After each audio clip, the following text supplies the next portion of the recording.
Good morning, Mama, and welcome back, everyone.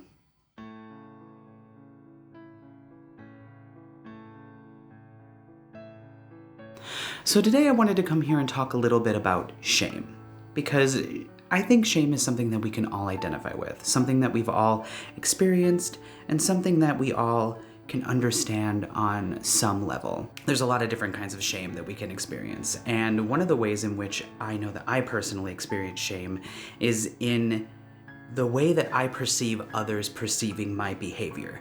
So if I'm doing something, I immediately start attributing how those actions will be perceived by others, and it becomes a spiral of pre-shaming myself out of doing the things I want to do because of the idea of how somebody else might see that.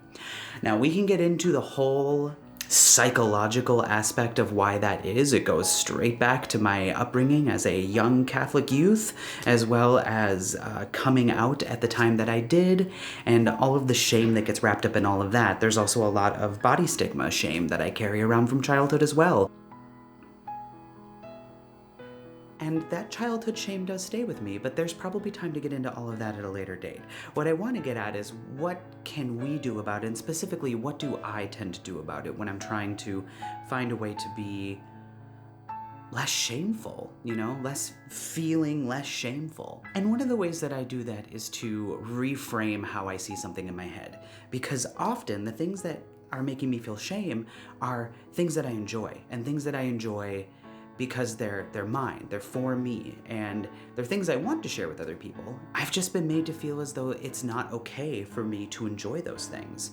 One of those things is enjoying being a performer, enjoying getting my own work out there and having other people experience and hear the music I'm making or the dances I'm creating. There is this unmitigated voice in my head that tells me that's supposed to be for other people. It was the same voice that shamed me out of coming out as non-binary, as genderqueer, because it was for other people. I didn't know how to be genderqueer in the way that I was supposed to be genderqueer, so that meant that I wasn't allowed to do it. And that is always really difficult to fight against. And part of that was finding a therapist, which thankfully was covered by my insurance. So I understand that there are some people that just can't have that right now because our current healthcare system is a complete and utter mess. But talk therapy has really helped me with digging down deep into the ways I can find those issues inside of myself and bring them out to the light. So the process of combating shame for me is wrapped up in reframing how I see it. So right now I'm in the process of creating original music. I'm creating an entire album of music, something I've never done before. And it's wrapped up in all of this anxiety and fear and frankly shame over the idea that I am thinking that I can walk into a space and have my art be accepted and have my art take up the space, so to speak. The way that I've had to reframe that is that I am creating this thing that has been inside of me that I've been trying to work on for years, and I'm finally finding my voice and the ability to do it. And the only way I'm gonna get it done is to just jump in and to create something and to worry less about, is it going to be what other people expect it to be? Is it going to be exactly the way that other people want it to be? Because the people that enjoy it will come along for the ride. And that's the same way I'm trying to be with issues of body image and with what my wellness and spiritual journey in general. That's what this whole year has been about, is trying to reestablish my spiritual wellness and centering myself around taking better care of myself from the inside out. And food has for a long time been a coping mechanism. Alcohol was a coping mechanism that I've only just recently been able to kind of distance myself from. And I'm working on not indulging entirely in the things that I know aren't positively serving me. But that doesn't mean that I can't still feel compelled to enjoy the things that I enjoy. So yesterday I was having a pretty stressful day. Full disclosure, it was about student loans. And my partner texted me, hey, the day got over early, and do you want me to bring you home anything? And I was like, please bring me home a donut and a hug.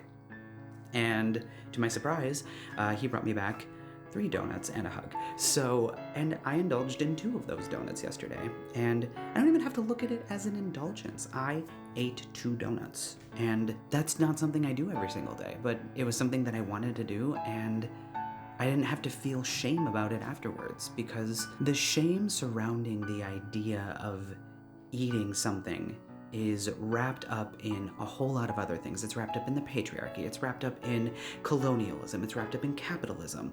All of these things are constant barrages on our brain telling us how we should and should not feel, what we should and should not be doing, how we should and should not think. And I'm trying to break that cycle right now by focusing more on what it is I want and how it is that I am impacting myself and therefore am able to impact the world around me. And I just want to have a positive impact on the people around me. I want people to feel better about themselves as I feel better about myself. And that is really the focus right now. So I'm hoping that as we move forward, we can have more discussions about the shame that we feel and actually destigmatize the idea of talking about the things that are shameful to us. Because I think the only way that we're going to be able to move beyond it and move past it is by talking about it, is by bringing it onto the open and saying, these things cause me shame, but I don't have to be ashamed of them. And I'm really happy that we have this outlet together to do that. So my question to you this week is, what are the ways in which you are working to combat shame in your life? And if maybe that's not something you're thinking about, what are maybe some ways that you could work to combat shame in your life?